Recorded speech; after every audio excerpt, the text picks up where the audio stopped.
हिसार के town park के सामने हम लोग मौजूद है, जहाँ पर लगभग 50 की तादाद में युवा, महिलाएं और बहुत सारे बच्चे एकत्रित होकर आवारा कुत्तों को लेकर यहाँ पर प्रोटेस्ट कर रही हैं। मामला आखिर क्यों है, इस वजह से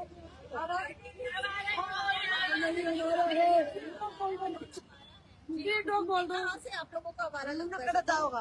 आवारा नहीं हमारा है। तो जो कोर्ट के नोटिस जारी किए गए हैं कि आवारा कुत्तों को जो है पकड़कर अंदर डाल दिया जाएगा, इसको लेकर ही प्रोटेस्ट कर रहे हैं। आपको स्ट्रेट आउट बोल दो।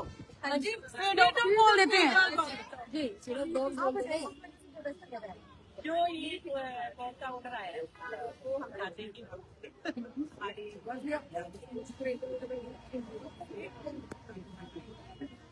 बैनर आगे ले होते करें, इनको किसी शेल्टर हाउस में भेजें, इनके जो बर्थ कंट्रोल है उसको प्रॉपर तरीके से उसको रोकें, पर इन पे क्रूरता है जो। मैम एक बात मैं आपसे जानना चाहूंगी, जैसे आजकल मतलब कई जो बिचेस होती हैं वो बर्थ देती हैं, बर्थ देने के बाद कहीं ना कहीं वो चिड़चिड़ी इतनी हो जाती है कि घर पे आपके कोई डिलीवरी बॉय आ रहा है, घर पे आपके कोई मान लीजिए कोई थर्ड पर्सन आ रहा है, मतलब आपकी तो है, मतलब ये फ्रेंडली है लोग, मतलब जो डॉगीज हैं वो फ्रेंडली होते हैं कहीं ना कहीं, आपको तो वो पहचानते हैं लेकिन डिलीवरी बॉय को नहीं पहचानते, और जैसे कोई आया तो उसके ऊपर झपट के पड़ते काट लेते हैं, जिसके बाद उनको इंजेक्शन वगैरह भी लगवाने पड़ते हैं। ये देखो ना वो चिड़चिड़े क्यों है, उनका रीजन देखो ना, क्या पता उनको 4 दिन से रोटी ना मिले हो, क्या पता वो भूखे हैं पूरा, अगर खाना भी डाले उसके बावजूद नहीं, बिल्कुल भी नहीं। आप मेरे को ले चलो किसी डॉग के पास। क्या ट्रेजेडी हुई है ये भी तो देखिए ना, उनके बच्चों को कुचल दिया जाता है। अगर हमारी बाइक है या कोई भी व्हीकल हम जिस पे ट्रेवल कर रहे हैं, हमने इतनी स्पीड बनाई हुई है तो हमें तो वो इंडिकेट करते हैं कि हम अपनी स्पीड को कंट्रोल करें, ताकि ये हमारे लिए भी सेफ और उन बच्चों के लिए भी सेफ है ना जी। अब हमारे ही बच्चों को कोई मार के चला जाएगा तो नेचुरल सी बात है, अग्रेसिवनेस तो हो जाएगी ना। तो कोई कमेटी वगैरह आप लोगों की बनाई गई है जिसकी वजह से जो आप लोगों की सिफारिश है, लाइक आप चाह रहे हैं कि ये आवारा नहीं है समाज का एक हिस्सा है, जो आपकी एक आप लोगों ने मांग है जो सरकार के सामने रखने का काम किया है, तो वो किस प्रकार से आप रख रहे हैं?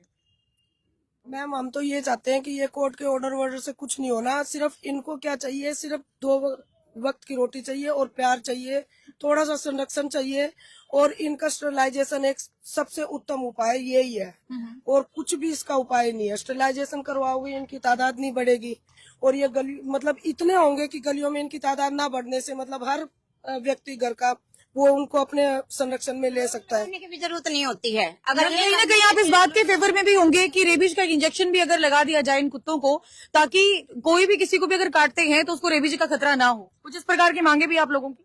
यस मैडम, ये देखिए 2001 में एबीसी रूल्स रिलीज हुए थे। एबीसी का मतलब होता है एनिमल बर्थ कंट्रोल जी।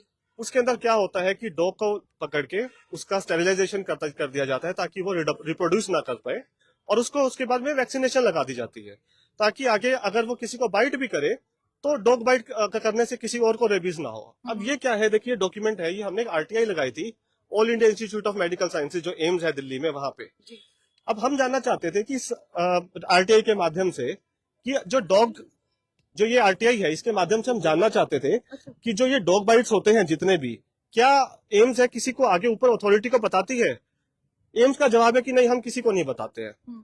फिर हमारा सवाल था कि क्या जो आप ये गिनती करते हो जो कितने डॉग बाइट्स हुए, तो उसमें 3 वैक्सीन लगती है या 5 वैक्सीन लगती है एक डॉग बाइट के ऊपर, तो क्या आप सारी वैक्सीन काउंट कर लेते हो?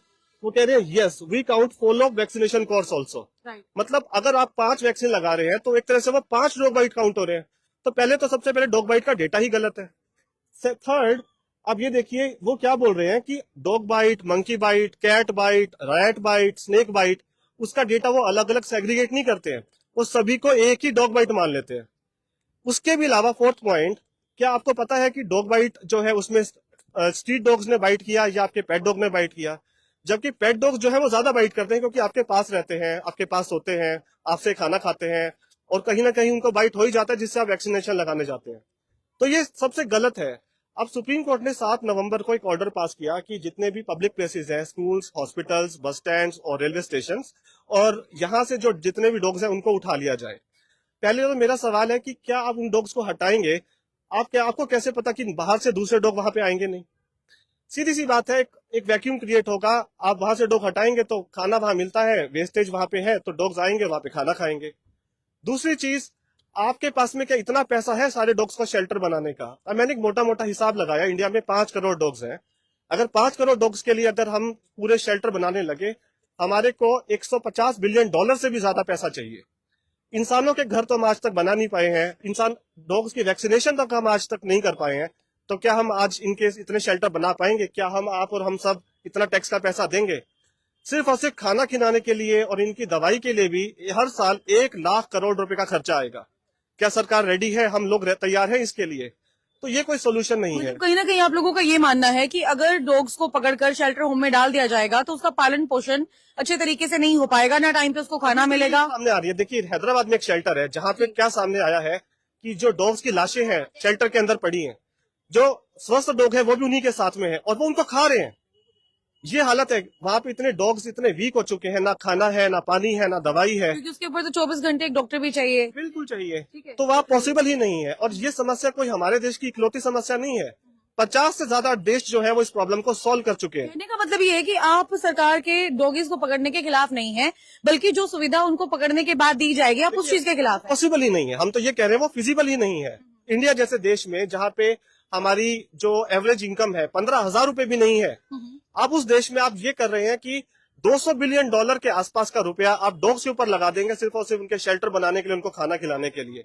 अभी हम वो सब कर रहे हैं, जिसका सिंपल सा सोल्यूशन है आप डॉग को एक स्टेरिलाइज करें, जिसमें 1,000 रुपए पर डॉग का खर्चा आता है। अगर 5 करोड़ डॉग्स हैं तो 5,000 करोड़ रुपए, जो कि मामूली बात है हमारे भारत जैसे देश के लिए, आप उनको स्टेरिलाइज करके आप उनको अपनी जगह पे छोड़ दीजिए।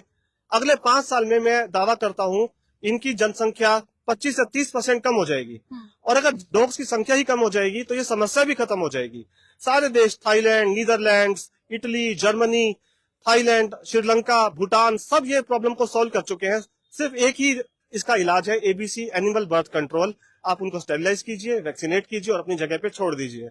हमारे ही देश में कुछ शहर हैं जैसे कि देहरादून है, लखनऊ है, गोवा है, बैंगलोर है, पुणे है, जिन्होंने बहुत अच्छा काम किया है। बैंगलोर में तो पिछले 3 साल में 25% जो डॉग्स की संख्या है वो कम हो गई है, सिर्फ और सिर्फ वैक्सीनेशन और स्टेरिलाइजेशन करने से।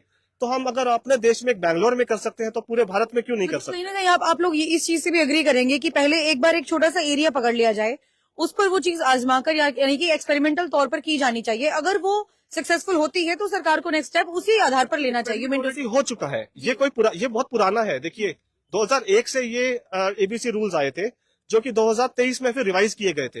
ये ऑलरेडी लागू है। बहुत सारे, अभी मैं आपको बताता हूँ, मैं जो हमारे एरिया में हमने अपने डॉग्स को वहां पे स्टेरिलाइज करा दिया है। पिछले 2 साल से वहां पे कोई भी एक न्यू बॉर्न पपी नहीं आया है। डॉग्स की जनसंख्या खत्म हो गई है, कम होती जा रही है। वहां पे जो एक भी डॉग बाइट का केस नहीं आ रहा है। जो हम एक एरिया में अपने लेवल पे कर सकते हैं, तो सरकार के पास तो इतने संसाधन है, इतने सारा पैसा है, वो अपने लेवल पे क्या पूरी भारत की समस्या डॉग्स के रखने का ये भी फायदा है कि अगर मान लीजिए आपके स्ट्रीट में कोई थर्ड पर्सन भी आता है तो उसको भी रोकने का काम करते हैं, एक चौकीदार का रोल प्ले करते हैं। बिल्कुल। तो अभी आप देखिए, पिछले जब से सुप्रीम कोर्ट का जो ऑर्डर आया है 7 नवंबर का, लोगों ने उसको एक तरह से एक लाइसेंस समझ लिया है, जबकि सुप्रीम कोर्ट ने ऐसा बिल्कुल नहीं कहा है। जो डॉग्स के ऊपर जो क्रूरता है वो बढ़ती जा रही है। दिल्ली में अभी एक केस सामने आया जिसमें एक आदमी ने 13 डॉग्स का बलात्कार किया। अभी वो चीज सही है? क्या आप उसको लाइसेंस देंगे? तो ये बिल्कुल जो ऑर्डर है, आप लोगों को लगता नहीं है कि एक कमेटी भी हिसार के अंदर ऐसी बना देनी चाहिए जहां पर भी आपको लगे कि ये कुत्ता जो है या तो काटने की वजह से इसके कीड़े पड़ गए हैं, या फिर वो पागल हो गया है, या फिर वो लोगों को काट रहा है, तो ऐसे में उसको कंट्रोल करने के लिए आप लोगों की कमेटी उसके ऊपर काम करे? कुछ ऐसा नहीं होना चाहिए, क्योंकि सरकार के ऊपर आप लोगों ने डाल दिया, बट इस चीज को अगर पहले आप लोगों के द्वारा फैला दिया जाता है कमेटी बनाकर, अगर वो प्रॉपर डॉगीज की रक्षा करती और जो भी सुविधा उनको प्रोवाइड करवानी वो करवाती, तो शायद गवर्नमेंट इतना बड़ा स्टेप ना उठाती। देखिए ये एबीसी रूल्स एबीसी रूल्स जो है ये हमारे रूल्स नहीं है। ये पार्लियामेंट में पास किया हुआ लॉ है एबीसी रूल्स, जो गवर्नमेंट ने ही पास किया है। जिस चीज का मैं सवाल का जवाब जानना चाह रही हूँ, मुझे उस चीज का, मैं उसी के ऊपर आ रहा हूँ। तो उस एबीसी रूल्स के अंदर ऑलरेडी ये एक मैकेनिज्म है कि अगर कोई डॉग है, अगर वो उसको शक है कि उसको रेबीज हो सकता है, लोगों को वो काट रहा है, तो उसको जो म्युनिसिपल कमेटी है उसको लेके जाती है, उसको एक जगह पे आपने सरकार के ऊपर बात डाल दी, क्योंकि जो रूल्स ही यही कहते हैं। आप अभी भी जो सरकार है, डॉग्स लवर के लिए बात कर रही हूँ। ये देखिए हम अपने लेवल पे कम से कम 20 से 25 हजार रुपए हर महीना डॉग्स के ऊपर खर्च करते हैं, उनका इलाज कराते हैं, वैक्सीनेट कराते हैं, स्टेरिलाइज कराते हैं। वो अपने लेवल पे हम बहुत कर रहे हैं। आप टीम की बात कर रहे हैं कि इनको मेडिसिन वगैरह प्रोवाइड करने की, बिल्कुल करते हैं मैम। कम से कम वही जानना चाह रही हूँ मैं, वही जानना चाह रही जी हूँ। है, इनकी टीम है, इतना ज्यादा इतना काम कर रहे हैं। ये किसी भी एरिया से कॉल आता है ये तुरंत जाते हैं हर चीज के लिए। राइट। इवन काउज हैं और भी एनिमल्स हैं, सबके प्रोटेक्शन के लिए आगे आते हैं ये। जी क्या कह रहे थे? मैम गवर्नमेंट ने एबीसी रूल्स निकाले, राइट, उनको लेकिन फॉलो किस किस सिटी ने किया है, कितना किया है, इसका क्या डाटा है उनके पास। इसके बावजूद हम अपनी पॉकेट से स्पेंड करते हैं, हम इनका इलाज करवाते हैं, इनको वैक्सीनेट करवा रहे हैं, इनको स्टरलाइज करवा रहे हैं 5000 पर स्टरलाइजेशन पर। हम एक एक डॉग पर हम एनिमल लवर्स की वजह से ही पॉपुलेशन कंट्रोल में है और जूनोटिक डिसीजेस कंट्रोल में है। अगर हम भी आंखें बंद करके बैठ जाते, गवर्नमेंट के भरोसे बैठे होते, तो फिर तो कुछ नहीं होना था। मतलब अगर ये डिमांड आप लोगों की गवर्नमेंट पूरा नहीं करती है तो आने वाले समय में किस प्रकार से आप लोग रणनीति बनाकर चलेंगे, क्या करेंगे? मैम हम ऑलरेडी कर रहे हैं इस पर काम। हम लोग अपनी पॉकेट से स्पेंड करके स्टरलाइज करवा रहे हैं। आप देखिए हर गली में 1 या 2 एनिमल फीडर्स मिलेंगे आपको, कुत्तों को खाना देने वाले। वो इस चीज की रिस्पॉन्सिबिलिटी 90% ऑफ द फीडर्स उठाते हैं। आप यहाँ पर भी पूछेंगे 90% लोग आपको यही बोलेंगे कि हमने अपनी गली के कुत्तों को जो है स्टरलाइज करवाया हुआ है। तो हमारी वजह से तो ये प्रॉब्लम बहुत कम है। लेकिन हम चाहते हैं कि गवर्नमेंट अगर शेल्टर्स बनाने पे इतना स्पेंड कर रही है, उस 10,000 करोड़ का एस्टीमेट बन रहा है मैम पर ईयर। आप बताइए इतना बजट गवर्नमेंट कहाँ से लाएगी? उसकी जगह 1000 करोड़ में स्टरलाइज और वैक्सीनेट हो सकते हैं, और वो हम टैक्स पेयर्स का ही जाएगा ना पैसा उस पे। तो राइट। तो ये सारी की सारी डिमांड्स है जो ये रख रहे हैं हमारे चैनल के माध्यम से। इन्होंने साफ तौर पर एक ही बात कही है कि जो एबीसी रूल है, यानी कि एनिमल बर्थ कंट्रोल रूल, एक तो वो लागू होना चाहिए ताकि जो कुत्तों की बढ़ती हुई जनसंख्या है, जो संख्या है, उसके ऊपर कंट्रोल किया जा सके। और इन्होंने कहा कि कुत्ते कोई आवारा नहीं होते, ये समाज का हिस्सा होते हैं। और बहुत सारी चीजों को लेकर इन्होंने जो है आज खुलासा किया है। और इन्होंने एक आरटीआई भी फाइल की थी, जिसके अंदर सबसे मेन बात जो देखने वाली थी वो ये थी कि अगर मंकी की बाइट है, रैट बाइट है, स्नेक बाइट है, उसको भी डॉग बाइट में काउंट कर लिया जाता है, जिसकी वजह से जो असली आंकड़ा मिलना चाहिए कि डॉग कितना बाइट कर रहे हैं, वो आंकड़ा भी इनको प्रॉपर तरीके से नहीं मिला। और इसके साथ ही आज जो है हिसार के टाउन पार्क में आज जो है प्रदर्शन किया जा रहा है।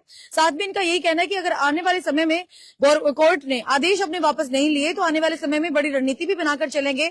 और सच में मतलब कहीं ना कहीं डॉग लवर्स के लिए ये एक मतलब पैनिक होने वाली सिचुएशन इसीलिए है कि अपने बिहाफ पर जितना इन लोगों से बनता है डॉग्स के लिए, उतना ये काम कर रही हैं। नो डाउट अभी मेरे साथ मौजूद है एक महिला जो 100 डॉगीज को खाना खिलाती है डेली बेसिस पे, उनका पालन पोषण करती है। अगर इनसे ही उन डॉगीज को अलग करके एक ऐसी जगह पर डाल दिया जाएगा जहां पर डॉगीज को सुविधा के आधार पर कुछ भी नहीं मिल रहा है, मतलब फीडिंग के टाइम वो फीड नहीं कर पा रही हैं और उनके बच्चों को अच्छी से सुविधा प्रोवाइड नहीं करवाई जा रही है, तो ऐसे में कहीं ना कहीं चिंताजनक स्थिति इन लोगों के लिए पैदा हो गई है। लेकिन देखने वाली बात ये होगी कि सरकार आने वाले समय में किस प्रकार से डॉग लवर्स की बात को सुनती है और संज्ञान में लेने के बाद किस प्रकार से इसके ऊपर काम करती है।